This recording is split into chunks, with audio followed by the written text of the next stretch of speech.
다 함께 일어나셔서 한 마음 한 입으로 하나님께 찬양드리겠습니다.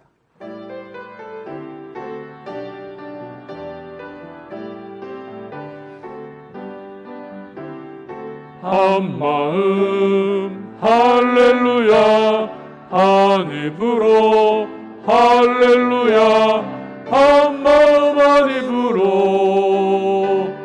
하나님께 영광을. 우리가 마음의 뿌리를 받아 악한 양심으로 벗어나고 몸은 맑은 물로 씻음을 받았으니 참 마음과 온전한 믿음으로 하나님께 나아가자. 하나님은 영이시니 예배하는 자가 영과 진리로 예배할지니라. 아멘.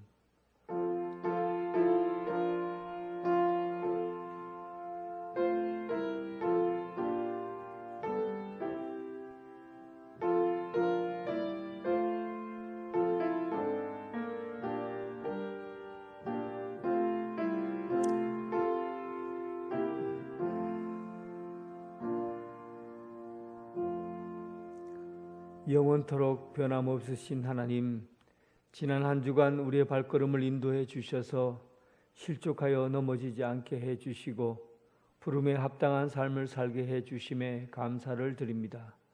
오늘 거룩한 주일 육신의 욕망을 벗어버리고 온전한 마음으로 예배 드립니다. 기쁨으로 드리는 예배를 받아 주옵소서. 삼위일체 하나님 홀로 영광 받으시옵소서.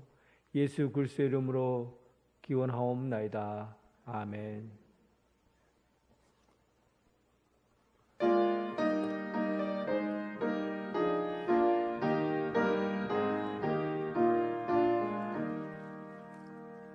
멸류관 보소서, 주 앞에 드리세.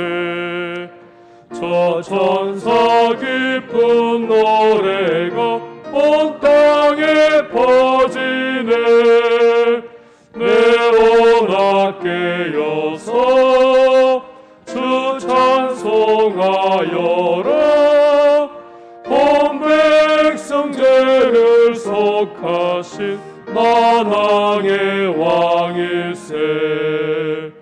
멸류관 보소서, 주 앞에 드리세. 그 손과 몸의 상처가 영광 중 빛나네.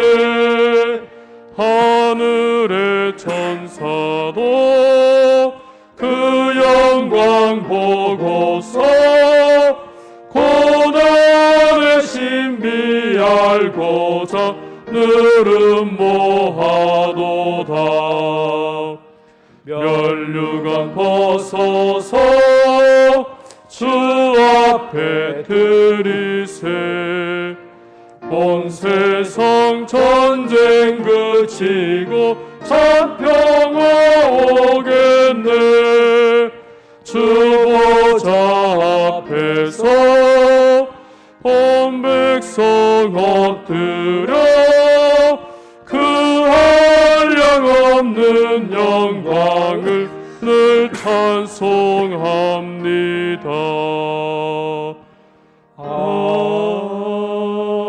아멘. 사도신경으로 신앙 고백 드리겠습니다. 나는 전능하신 아버지 하나님 천지의 창조주를 믿습니다. 나는 그의 유일하신 아들 우리 주 예수 그리스도를 믿습니다. 그는 성령으로 잉태되어 동정녀 마리아에게서 나시고 본디오 빌라도에게 고난을 받아 십자가에 못 박혀 죽으시고 장사된 지 사흘 만에 죽은 자 가운데서 다시 살아나셨으며 하늘에 오르시어 전능하신 아버지 하나님 우편에 앉아 계시다가 거기로부터 살아있는 자와 죽은 자를 심판하러 오십니다. 나는 성령을 믿으며 성도의 교제와 죄를 용서받는 것과 몸의 부활과 영생을 믿습니다. 아멘. 교동문 82번입니다.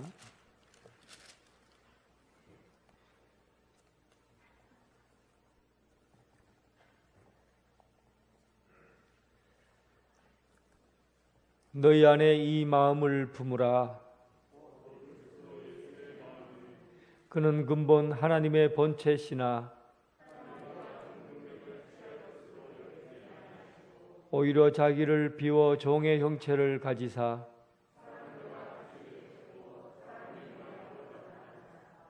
자기를 낮추시고 죽기까지 복종하셨으니 곧 십자가에 죽으심이라.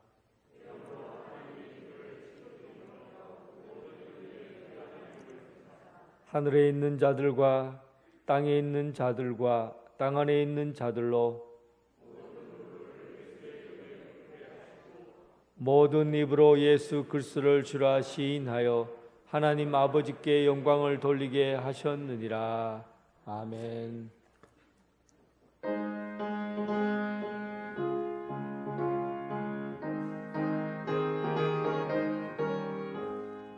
주의 친절한 발에 안기세 우리 마음이 평안하리니 항상 기쁘고 복이 되겠네. 영원하신 팔에 안기세 주의 팔에 그 크신 팔에 안기세 주의 팔에 영원하신 팔에 안기세.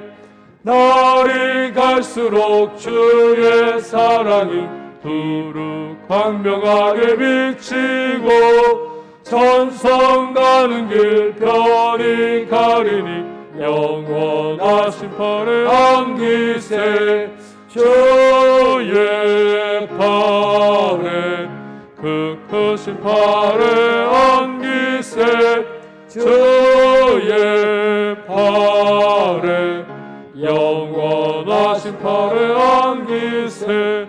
주의 보좌로 나아갈 때에 기뻐 찬미 소리 외치고 걱과 두려움 없어지리니 영원하신 팔에 안기세 주의 팔에 그 크신 팔에 안기세 주의 팔에 영원하신 팔에 안기세. 최덕도 장로님 기도하겠습니다.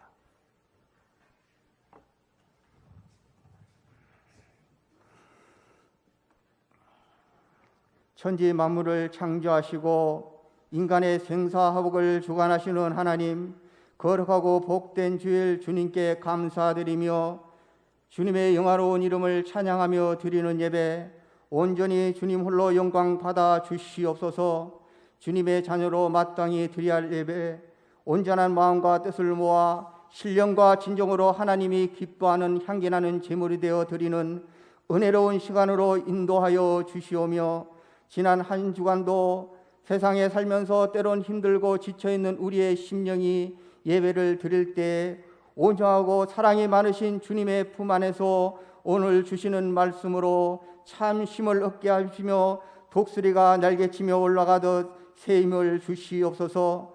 그리고 지난 시간 주님이 주신 은혜에 감사하면서도 육신의 정욕과 안목으로 오는 욕심으로 죄와 허물 가운데 살았기에 이 시간에 주님 앞에 모든 것을 내려놓고 용서를 구하오니 주님의 십자가의 보혈로 용서하여 주시사 주님의 거룩한 자녀로 거듭난 삶을 살게 하여 주시옵소서. 성도들의 가정을 함께 하시는 주님, 우리 언양제일교회 모든 성도님들 가정 편견 없는 사랑으로 우리를 품어주시며 안아주시는 주님, 항상 안전한 주님의 날개 아래서 믿음으로 하나 되며 참심의 자리가 되어 세상에서 상처받고 힘들었던 육신의 평안함과 안식을 얻으며 서로 화목하고 기쁨이 샘솟는 가정이 되도록 인도하여 주시오며 주님의 뜻과 성령의 인도하심에 따라 천국의 소망을 가지고 주님의 나라와 의를 구하는 성도들이 되게 하여 주시옵소서. 우리 교회를 사랑하시는 주님, 성령의 능력이 차고 넘치는 은혜가 충만한 교회, 생명의 말씀이 살아있는 교회, 주님의 사명을 감당하며 세상의 빛과 소금이 되는 교회로 주님의 큰 뜻을 이루어가는 교회가 되게 하여 주시옵소서. 힘들고 어려운 시기에 환경이 우리의 믿음이 흔들어 놓을 할지라도 세상을 바라보지 아니하고 주님을 바라보면서 반석 같은 믿음에 세워진 믿음처럼 흔들림이 없는 주님을 의지하고 소망을 잃지 않으려고 우리의 달려갈 길을 달려가면서 이웃을 사랑하고 교회를 사랑하고 성도들을 사랑하면서 상처 주지 않고 서로 이해하며 힘이 되어주는 가운데에 변함없는 사랑으로 함께 지어가자는 공동체가 되도록 역사하여 주시옵소서. 그리고 육신의 연약함으로 힘들고 어려운 환경에도 주님을 의지하며 희망을 가지고 기도하는 성도님들에게 주님의 따뜻한 위로와 용기를 주시고 치유의 손길을 통하여 연약한 몸이 치료되고 강건한 몸으로 완치되어 삶의 기쁨을 느끼면서 생활하도록 은혜를 베풀어 주시옵소서.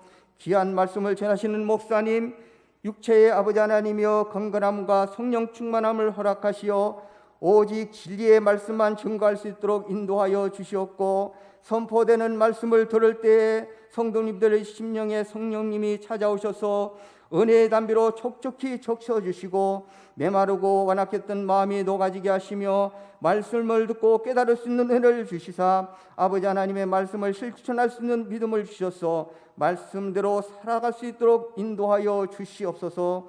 비록 우리의 생활이 보잘것없는 삶일지라도 하늘나라에서 존경을 받는 자녀로 빛과 소금의 사명을 감당하며 자로나 오르나 치우치지 아니하고 주님께 중심을 모시고 굳건한 믿음 위에서 귀한 빛의 열매, 의의 열매, 성령의 열매를 풍성히 맺혀 하나님을 기쁘게 하며 세상에서 그리스도의 향기를 잃지 않는 우리의 생활이 되도록 인도하여 주시옵소서.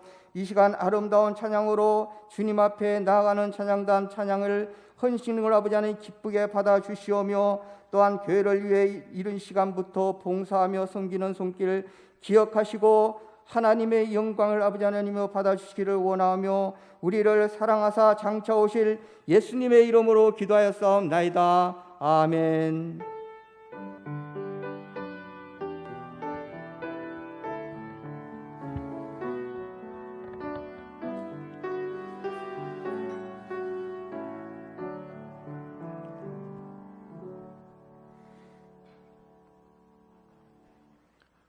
우리 곁에 모신 여러분을 진심으로 환영합니다. 새 가족 등록해 주시고 담임 목사님과 신앙상담해 주시기 바랍니다. 오늘은 오선주로 24번째 주일입니다. 다음 주일 낮 예배는 공동의회 관계로 오전 11시 예배만 드리도록 하겠습니다. 참고해 주시고, 특별히 주차가 불편할 수 있으니 교회 주변에 주차를 잘 해주시기 바랍니다. 특별 새벽 기도회가 주가 쓰신 사람이라는 제목으로 11월 8일부터 14일 한 주간 동안 새벽 5시 영광 예입실에서 있겠습니다. 성령 충만하여 충성을 다하는 일꾼 세우기 위해서 기도로 협력하여 주시기 바랍니다. 공동의회를 소집합니다. 대상은 모험 세력고인 중 18세 이상인 자로 일시는 다음 주일 14일 오전 11시 예배 후에 있습니다. 장소는 영광예배실, 안건은 장로 2명, 안수집사 5명, 권사 10명 선출의 건입니다. 직분자에 관한 자세 내용은 주부에 게재해 있으니 참고해 주시기 바랍니다.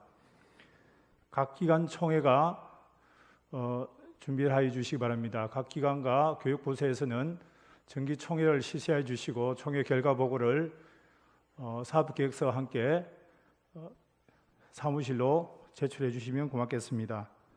온라인 예배 시 헌금은 교회 계좌로 입금하여 주시기 바랍니다. 성경 읽기 릴레이가 1011독재 진행 중입니다. 광고 이상입니다. 그러면서 봉헌하겠습니다.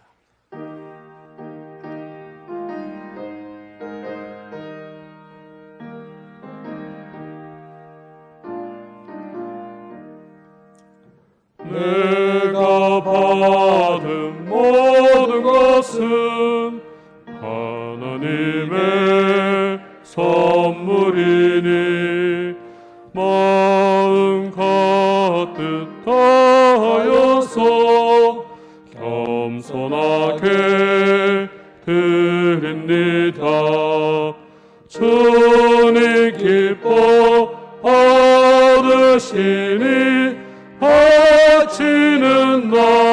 즐겁도다. 복의 근원 하나님께 영원토록 감사하리. 아멘. 평강의 하나님, 항상 돌보시되 두려움 없는 평안을 주시고 넉넉한 안식을 허락하여 주심을 감사합니다. 우미 돋는 새싹처럼 비견 후 구름 없는 하늘처럼 정결하고 깨끗한 마음으로 하나님 앞에 나아왔습니다. 작은 것 안에서 큰 나라를 꿈꾸게 하옵시고 하나님 나라가 이 땅 위에서 이루어지게 하옵소서. 오늘 이 시간 마음을 모아서 예물을 올려드립니다. 움켜잡으려는 욕망을 벗어버리고 온전한 마음으로 하나님 앞에 드립니다. 10의 1조를 받아 주옵소서. 하나님의 집이 넉넉하게 하옵시고 하나님 나라를 이루기까지 질서 있는 삶을 살게 하옵소서. 매주일마다 주정헌금을 드립니다. 바람에 불려나는 쭉정이가 아니라 알이 가득 찬 무게 있는 영광을 삶으로 올려드리게 하옵소서. 예루살렘에서 땅끝까지 이르도록 증인된 삶을 살고자 선교헌금을 준비했습니다. 선교사를 후원하고 또 선교지에 있는 교회를 새롭게 하는 일에 헌금으로 준비했습니다. 하나님 나라가 이루어지게 하옵소서. 계좌시 헌금을 통해서 꿈꾸는 교회를 바라보게 하옵시고 은혜에 응답하는 감사의 삶을 살게 하옵소서. 항상 기뻐하고 항상 감사하고 사랑과 믿음과 소망으로 자라고 익어가게 하옵소서. 예수 그리스도의 이름으로 기도드립니다. 아멘.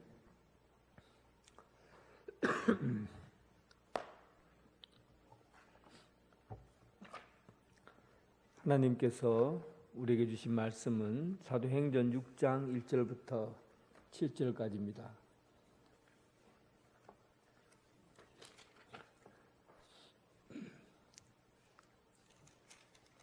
사도행전 6장 1절부터 7절까지 하나님의 말씀을 봉독해 올리겠습니다.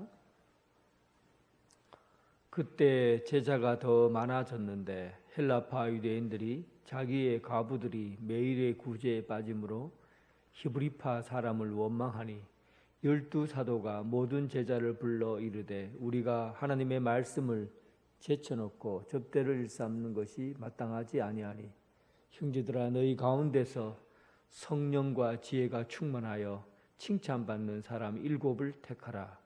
우리가 이 일을 그들에게 맡기고 우리는 오로지 기도하는 일과 말씀 사역에 힘쓰리라 하니 온 무리가 이 말을 기뻐하여 믿음과 성령이 충만한 사람 스데반과 또 빌립과 브로고로와 니가노르와 디몬과 바메나와 유대교에 입교했던 안디옥 사람 니골라를 택하여 사도들 앞에 세우니 사도들이 기도하고 그를 안수하니라. 하나님의 말씀이 점점 왕성하여 예루살렘에 있는 제자의 수가 더 힘이 많아지고 허다한 제사장의 무리도 이 도에 복종하니라. 아멘.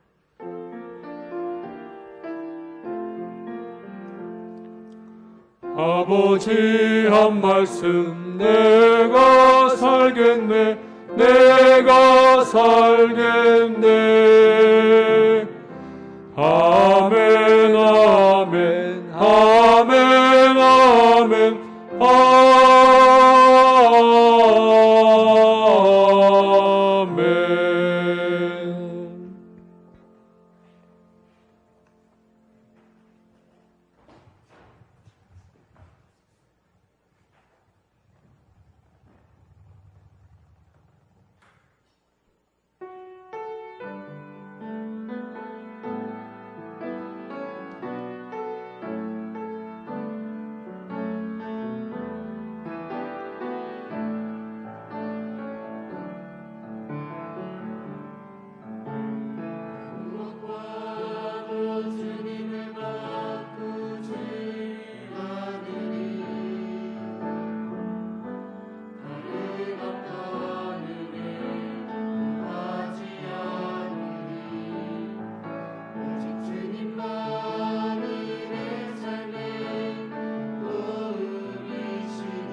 아멘.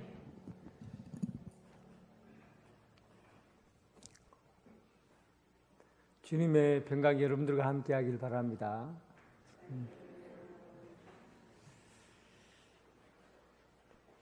예수님이 승천하신 후에 오순절 날이 되었을 때 예수님의 제자들 120명이 마가라는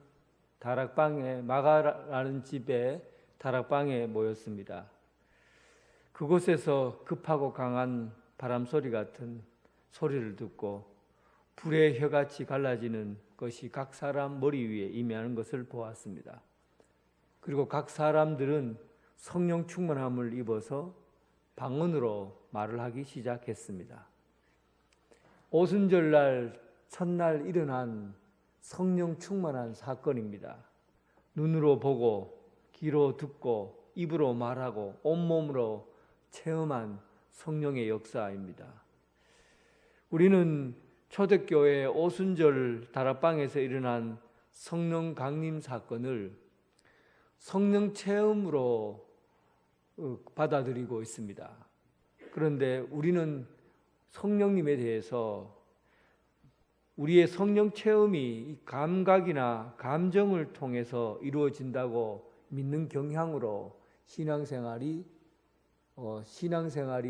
좁아지는 그런 일들을 우리는 여러 군데서 확인합니다. 뜨겁다, 불받았다, 충만하다, 황홀하다, 가득 채워진다, 이런 감각적인 부분에서 성령님을 경험하고 체험한다고 말하고, 그리고 삶의 전반적인 부분에서는 성령님이 어떻게 우리 삶에 역사하시는지 잘 이해를 하고 있지 못합니다. 그러니까 우리의 눈이 성령님에 대해서 감각적으로는 경험하는데 우리 일상에서 벌어지는 수많은 사건들 안에 성령님이 어떻게 역사하고 계신지에 대해서는 무관심하다는 겁니다.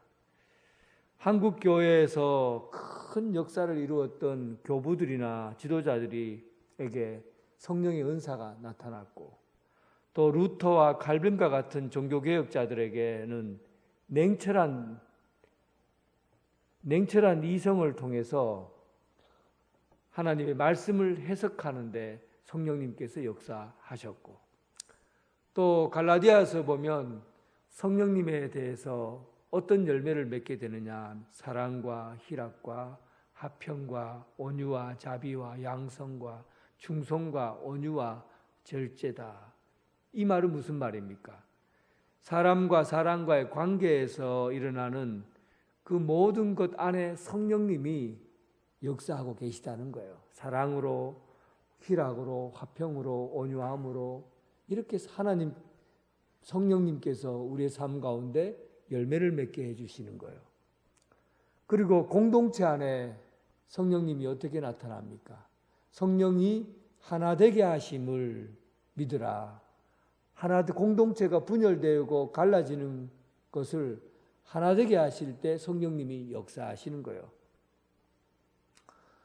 여러분, 우리가 가만히 생각해 봐도 성령님께서는 뜨겁거나 또 가득 차거나 시원하거나 이런 감각적인 부분에서 성령님이 역사하시지만, 우리는 성령님께서 우리가 살아가고 있는 삶의 전반적인 부분에, 모든 부분에 성령님이 역사하고 있다는 사실을 간과하고 있다는 거예요. 이 사실이 굉장히 우리 신앙생활에 대단히 중요합니다.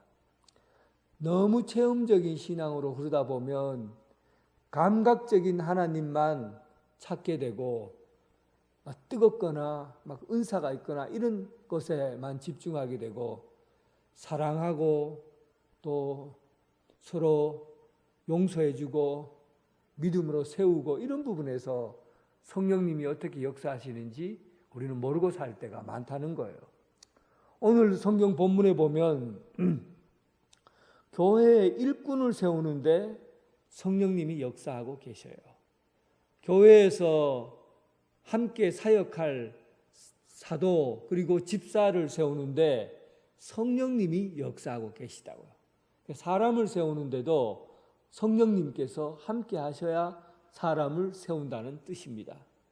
오늘 사도행전 6장의 이야기는 초대교회에서 처음으로 사도 이외에 직분자를 세우는 7집사를 세우는 최초의 사건이 기록되어 있습니다. 이 일 가운데 성령님이 역사하셔서 사람을 세우셔요. 오늘 본문 말씀에 있는 내용을 좀 자세히 보겠습니다. 6장 1절에 보면 그때는 초대교회를 의미한 초대교회 그 시절에 제자가 더 많아졌는데, 여기서 제자가 더 많아졌다는 것은 제자의 수가 많아졌다라는 이런 의미이지만 성도들이 양적으로 많이 성장했다, 이렇게 볼 수 있습니다. 제자가 더 많아졌는데 헬라파 유대인들이 자기의 가부들이 매일의 구제에 빠짐으로 히브리파 사람을 원망했다. 교회에 성도들이 많아지면, 예산이 많아지면 좋은 거잖아요. 그런데 여러분, 언제나 이런 어려움이 있다는 거예요. 사람이 많아지고 교회가 커지고 양적으로 뭔가 성장하게 되면 어딘가 모르게 그 부분에서는 양적으로 많아지는 것에 대해서는 언제나 갈등의 요소를, 또 문제가 될 만한 요소들이 드러난다는 겁니다. 사람이 많을수록 문제도 많고 사람이 많을수록 갈등도 더 많은 법입니다. 그래서 우리가 큰 교회 말하지만 양쪽으로만 많아지는 교회는 그 속에 문제를 품고 있고 갈등을 품고 있다고 말할 수 있어요. 그래서 여러분, 우리가 추구하는 성숙한 교회는 문제가 없는 교회가 아니라, 성숙한 교회는 문제가 없는 것이 아니라 문제에 대해서 어떻게 반응하고 어떻게 풀어내느냐가 성숙한 교회를 결정합니다. 그러니까 교회가 커져서 성숙한 게 아니라는 거예요. 문제를 어떻게 해결하고 갈등을 어떻게 풀어내느냐가 그 교회의 성숙도를 가늠한다는 겁니다. 오늘 본문에 나와 있는 이 초대교회 예루살렘 교회는 제자가 더 많아졌는데 여기에서 어떤 갈등적인 요소가 드러나게 되었어요.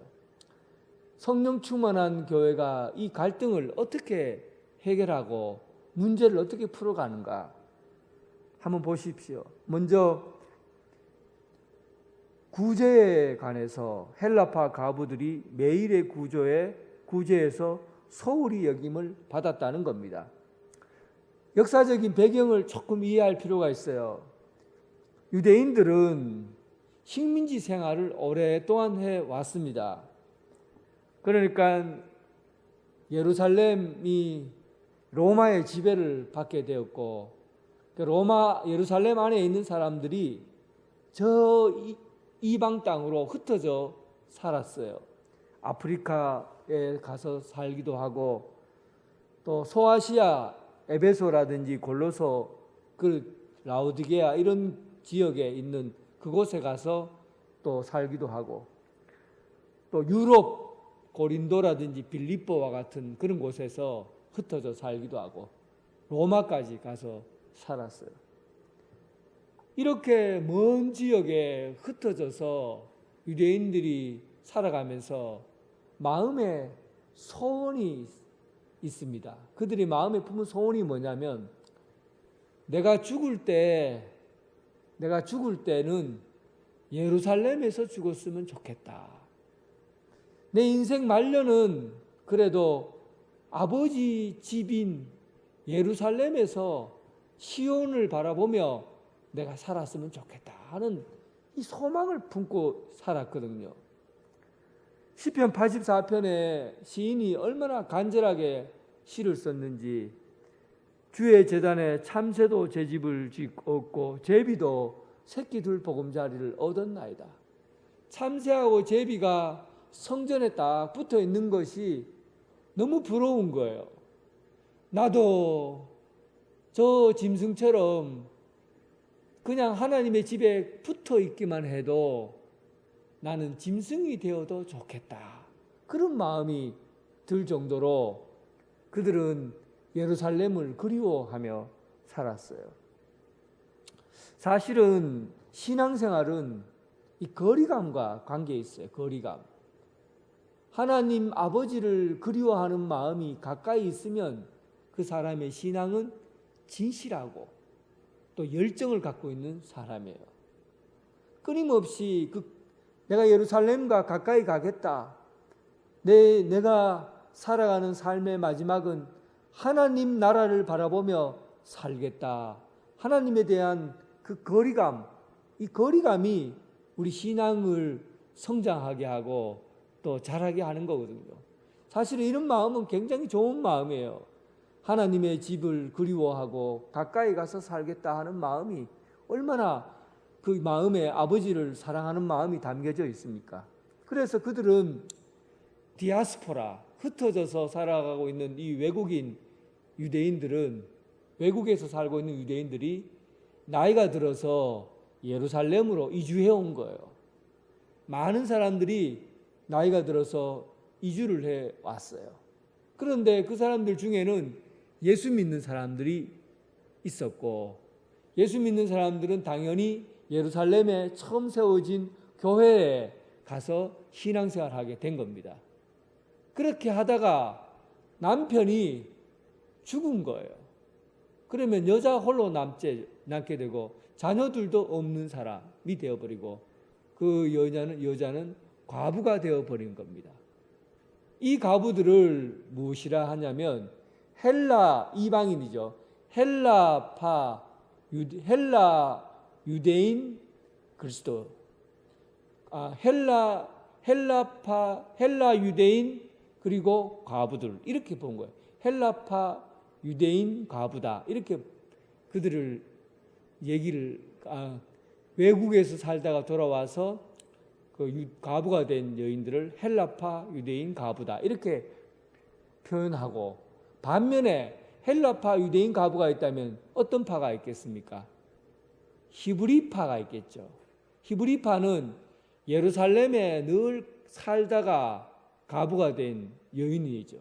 이런 사람들을 히브리파 유대인 과부라고 본 거예요.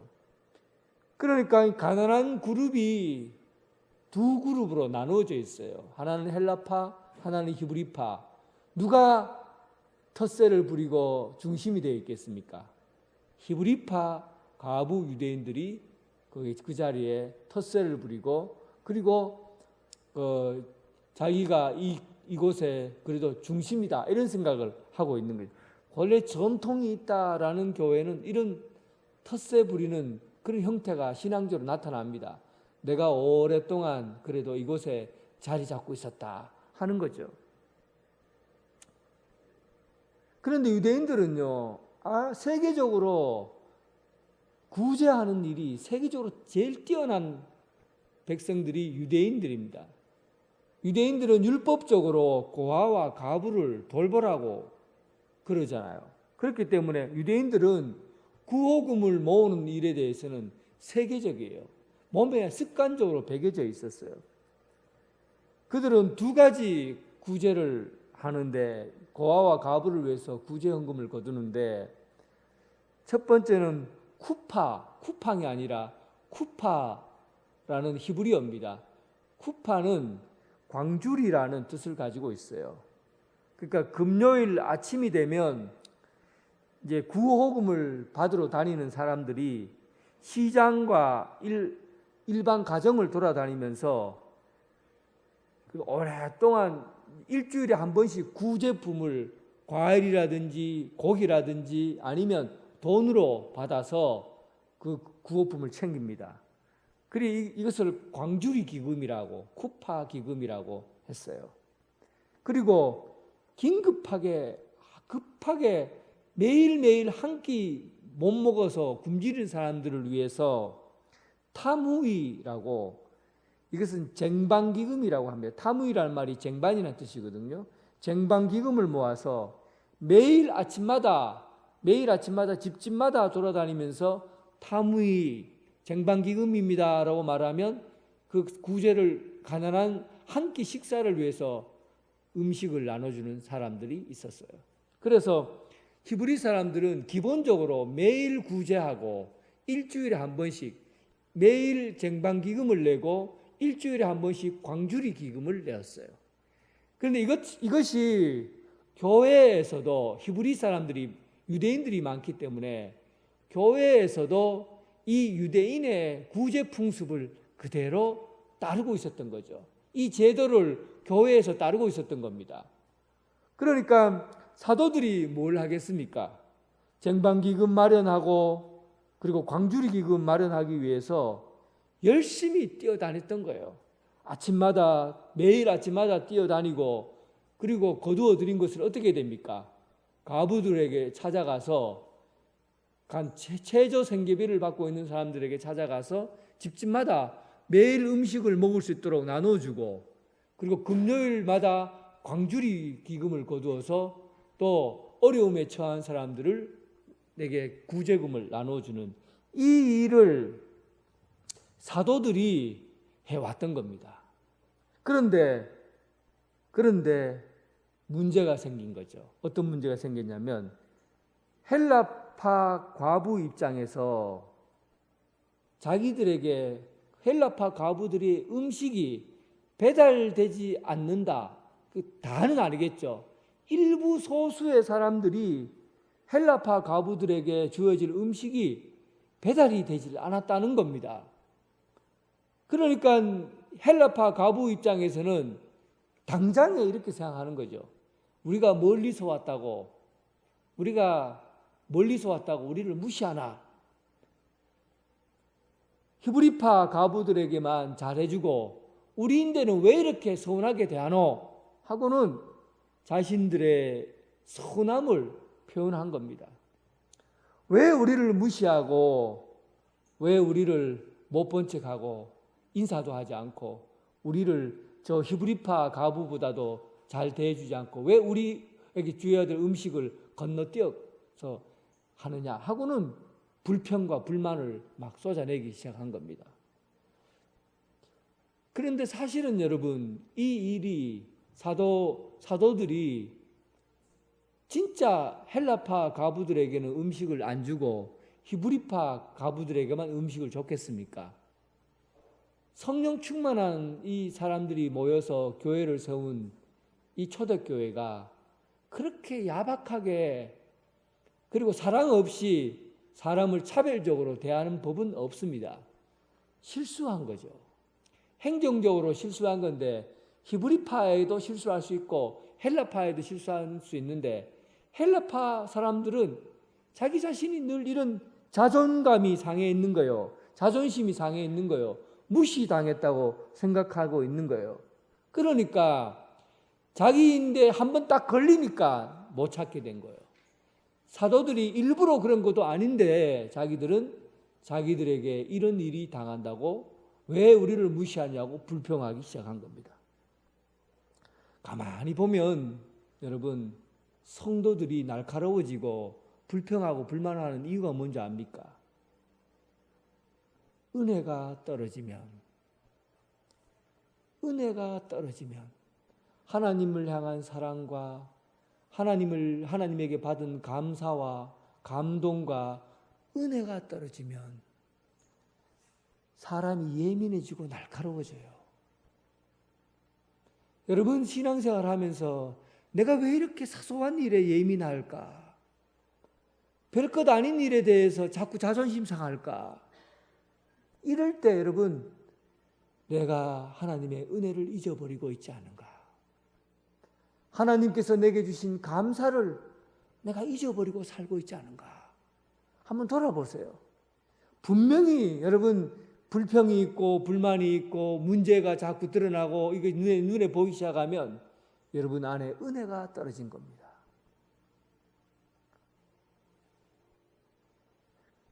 이런 문제를 두고 이 12사도들이 대응하는 방식을 보세요. 성숙한 교회, 성령 충만한 교회는 문제는 똑같이 있지만 그것을 어떻게 대응하느냐에 따라서 성숙한 교회, 성령 충만한 교회로 나누어진다고 말씀드렸어요. 오늘 본문에 12사도, 성령 충만한 12사도가 이 일을 어떻게 해결하는가, 이것을 보면 성령 충만한 사람의 삶은 이 선택과 그리고 선택하는 방식이 다르구나, 반응하는 방식이 다르구나라는 것을 알 수 있습니다. 2절에 보면 12사도가 모든 제자를 불러 이르되 우리가 하나님의 말씀을 제쳐놓고 접대를 일삼는 것이 마땅치 아니하다. 일단 여러분, 지도자의 입장에서 불평하는 사람들, 원망하는 사람들이 있다고 하면 먼저 어떻게 해결하면 좋겠습니까? 제 같으면은 사람을 부르겠죠. 이 권사, 저 권사, 이러시오. 왜 이 문제 때문에 불평하고 원망하고, 도대체 이유가 뭐요? 한번 들어봅시다. 그러면 왜 우리는 빠져먹니? 이런 얘기 들을 거 아니에요. 그러면 우리가 배달할 때 실수한 건데, 아이고 그런 일이 있었군요 하고는 그 사람 이 권사 저 권사 얘기를 듣고는 그 사람을 불러놓고, 그래도 그런 못된 마음 가지면 안 되고 불평하지 마. 우리가 실수할 수 있지. 그것 갖고 그러냐고 막 또 얘기할 거 아닙니까? 또 그리고 이 잘못 배달한 사도들을 불러갖고 왜 배달 사고를 내갖고 교회가 이렇게 불평하게 만드노? 해필 또 헬라파 권사들인데 왜 안 전해줬노? 헬라파 권사들을 좀 잘해주지 하고는 또 직접 불러서 꾸중해야 될 거 아니에요. 일일이 불러서 당사자들을 불러서 훈계하고 야단을 치고 그렇게 되지 않도록 그 불평의 불씨를 싹 잘라버리면 될 거 아닙니까? 그런데 성령 충만한 12사도 이 일들을 그렇게 상대방의 문제로, 상대방의 일어난 일들에 대해서 직접적으로 그 문제를 해결하기보다는, 상대편의 문제라고 판단하기보다는 먼저 사도인 자신이, 목사인 자신이 내가 문제가 있었구나, 내가 잘못했구나, 자기 자신에게 문제점을 돌린 겁니다. 성령 충만한 사람은 불평하고 있는 그곳에 시선을 두는 것이 아니라 불평이 일어나게 된 자신에게 시선을 돌리는 사람이에요. 성령의 지배를 받는 사람, 남의 잘못을 보고 판단하기 전에 내 눈 속에 있는 들보를 볼 수 있는 사람, 이게 성령 충만한 사람입니다. 그래서 여러분, 성령이 충만한 사람은 남에게 손가락질하는 사람이 아니라 내 자신을 먼저 보는 사람이 성령 충만한 사람이에요. 자기 자신을 내 안에 무슨 문제가 있는지, 또 목회의 방향에 어떤 문제가 있었는지 자기 자신을 돌아보게 되는 것이죠.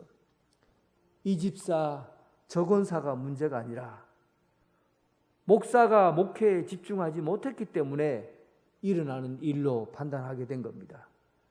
목사가 하나님의 말씀을 바르게 선포하고 기도에 집중했어야 되는데 하나님의 말씀을 선포하는 일에 집중하지 못하고 일하는 데만 정신이 빠져서 이것저것 열심히 일하고 열심히 다니고 열심히 구제하고 아침 저녁으로 준비해서 나눠주고 했지만은 결과적으로는 구제하고 섬기는 일에 집중했지만 결과적으로는 하나님의 말씀을 전하는 데는 소홀히 했다는 겁니다. 영적인 균형을 잃어버렸다고 보는 거예요. 영적인 균형. 성도들은, 목사든 말씀을 먹지 않고서 일하는 것은 사람을 건조하게 하고 영혼을 날카롭게 만듭니다. 사도들이 하나님의 말씀을 제쳐놓고 접대하는 일이 마땅치 않다라고 했는데, 사도들은 일을, 초대교회니까 일이 너무 많았어요. 교회 안에 가난한 사람들이 많으니까 그들을 몸으로 직접 가서 도와줘야 된다고 생각했고, 또 사도행전 4장 37절에 보면 그가 밭이 있음에 팔아 그 값을 가지고 사도들을 발 앞에 두니라. 아나니아, 삽비라와 아나니아 얘기죠. 그러니까 사도들이 교회의 재정적인 부분까지도 다 관리했다는 얘기입니다. 재정적인 것까지 관리했다는 거예요. 성도들이 낸 헌금과 기부금 이런 관리까지도 다 사도들이 했고, 구제하는 일까지도 사도들이 했고, 또 말씀과 기도 생활도 사도들이 했고, 이러다 보니까 진짜 목사가 해야 될 일들을 잃어버리고 바쁘게 뛰어다니고 열심히 일하긴 하지만 성도들에게 은혜를 끼치지 못한 거예요. 성도들에게 은혜를 끼치지 못하니까, 은혜가 없으면 작은 말 실수 하나 꼬투리 잡죠. 성도들이 날카로워지니까. 은혜가 없으니까 심지어 옷 입는 것조차도, 구두 신는 것조차도 성도들이 날카롭게 비판하게 돼요. 글자가 틀렸다고 비판하고, 의자 하나 똑바로 안 있다고 성도 교인들이 게으르다고 말하고, 이렇게 성도들이 날카로워지는 거예요. 그 일이 전부 여러분 목회자가 은혜를 끼치지 못했기 때문에, 하나님의 말씀을 온전히 전하고 하나님의 말씀 안에 살도록, 그렇게 하나님의 충만한 성령의 역사가 우리의 삶을 지배하도록 그렇게 해야 되는데, 사도들 입장에서는 목회의 방향이 잘못됐다고 본 겁니다. 그래서 스스로 다른 사람을 탓하기 전에 이 사람이 문제다, 저 사람이 문제다 그렇게 말하기 전에 자신을 바라보게 된 거죠. 아, 사도는, 목사는 말씀과 기도에 전무하는 것, 이것이 교회가 교회되게 하는 것이구나. 교회가 교회되게 하는 것은 사도는 말씀과 기도에 전무하고, 그리고 나머지 일들을 집사로 직분 맡은 자들이 그 일을 감당하고 하나님의 사역자로 일을 해야 되는구나 하는 것을 알게 된 거예요. 그래서 말씀의 균형, 그리고 신앙의 균형 잡힌 삶을 그렇게 살도록 하는 것이 사도의 일이라고 그렇게 생각하게 된 겁니다. 그래서 사도들이 이 일을 두고 한 걸음 더 나가서 문제 해결 대책을 마련했습니다.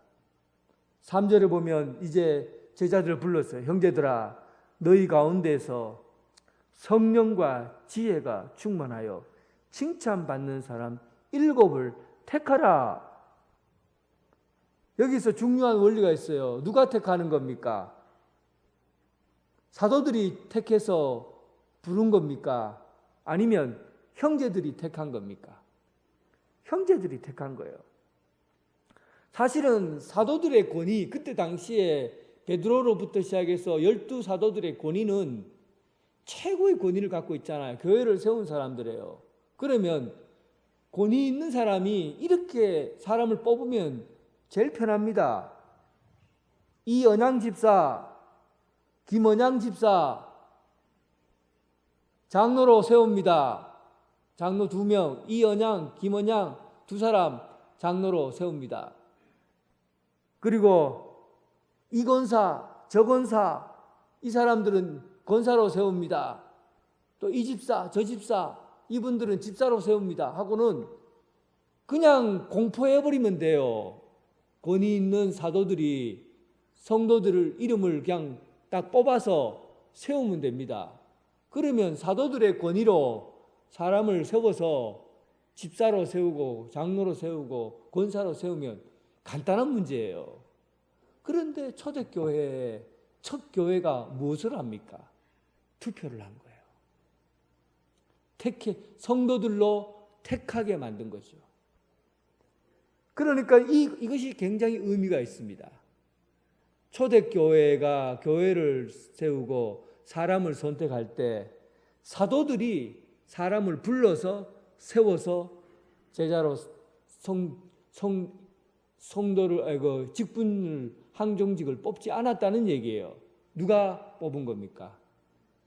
여러분들이 사람을 세운 거예요. 그런데 이 일은 여러분 간단한 문제가 아닙니다. 이 일은 하나님이 여러분들을 통해서 세웠다고 그렇게 결정을 내리게 된 거죠. 그래서 안수하잖아요. 안수. 여러분들이 투표를 해서 뽑지만은 결과적으로는 하나님이 하신 거라고요. 그래서 여러분들의 이 손이 하나님의 일을 대신하는 그런 일들을 여러분들이 지금 해야 되는 거예요. 쉽게 보지 말라는 거예요. 아주 그냥 사람을 뽑는데 그냥 내가 잘 아니까 이름 적고는 답안지처럼 쭉 나눠주고 이 사람 뽑아야 된다 하고는 그냥 내가 원하는 사람을 상대방에게 권하고 그렇게 하지 말라는 얘기입니다. 왜 그렇게 하면 안 됩니까? 하나님이 여러분들을 통해서 사람을 세우려고 하고 계셔요. 그러면 어떻게 해야 되겠습니까? 제가 이번 주부터 일주일 동안 기도 주간을 주려고 해요. 여러분들이 나와서 새벽 기도 와서 진짜 하나님이 원하시는 사람이 누굴까 하고 기도하시고 뽑으시라고요. 일주일 동안 준비하라고. 매일 나와서 하나님 성령 충만하고 또 하나님의 일을 맡은 자로서 지혜가 충만한 적임자가 누구인가? 하나님께서 어떤 사람을 불러서 이곳에 사역자로 세우실까? 기도하고 그리고 준비하라는 얘기입니다.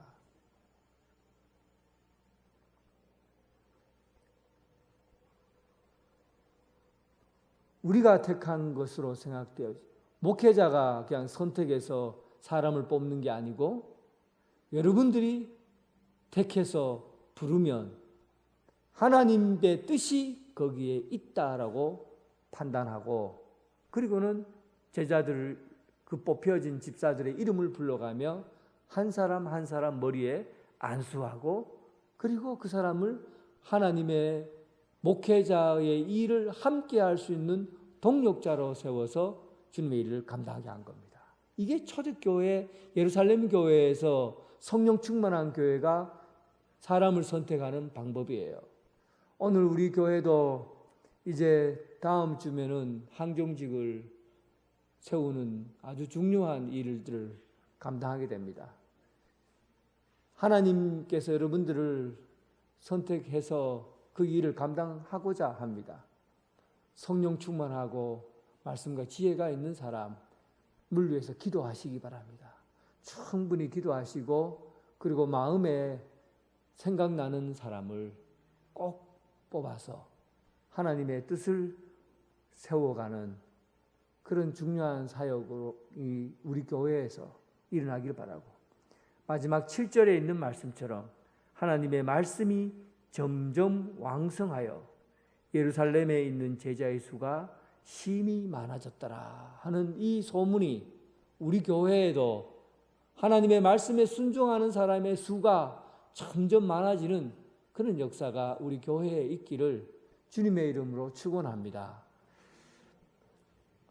우리를 사랑하셔서 우리를 위해서 독생자 예수 그리스도를 보내신 하나님, 예루살렘 교회, 초대교회, 성령 충만한 교회를 세우셔서 불평과 불만이 가득한 곳에 하나님의 말씀으로 성령 충만함으로 새롭게 교회를 변화시켜 가게 하시고 또한 사람을 세워서 아름다운 교회, 하나님의 말씀이 왕성한 교회로 순종으로 충만한 교회로 채워가게 하심을 감사합니다.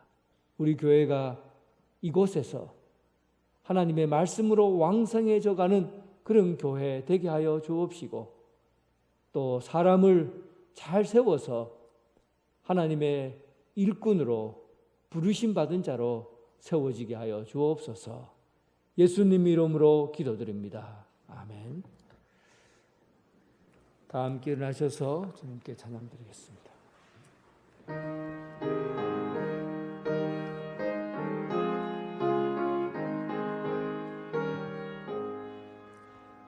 내 평생 소원이고픈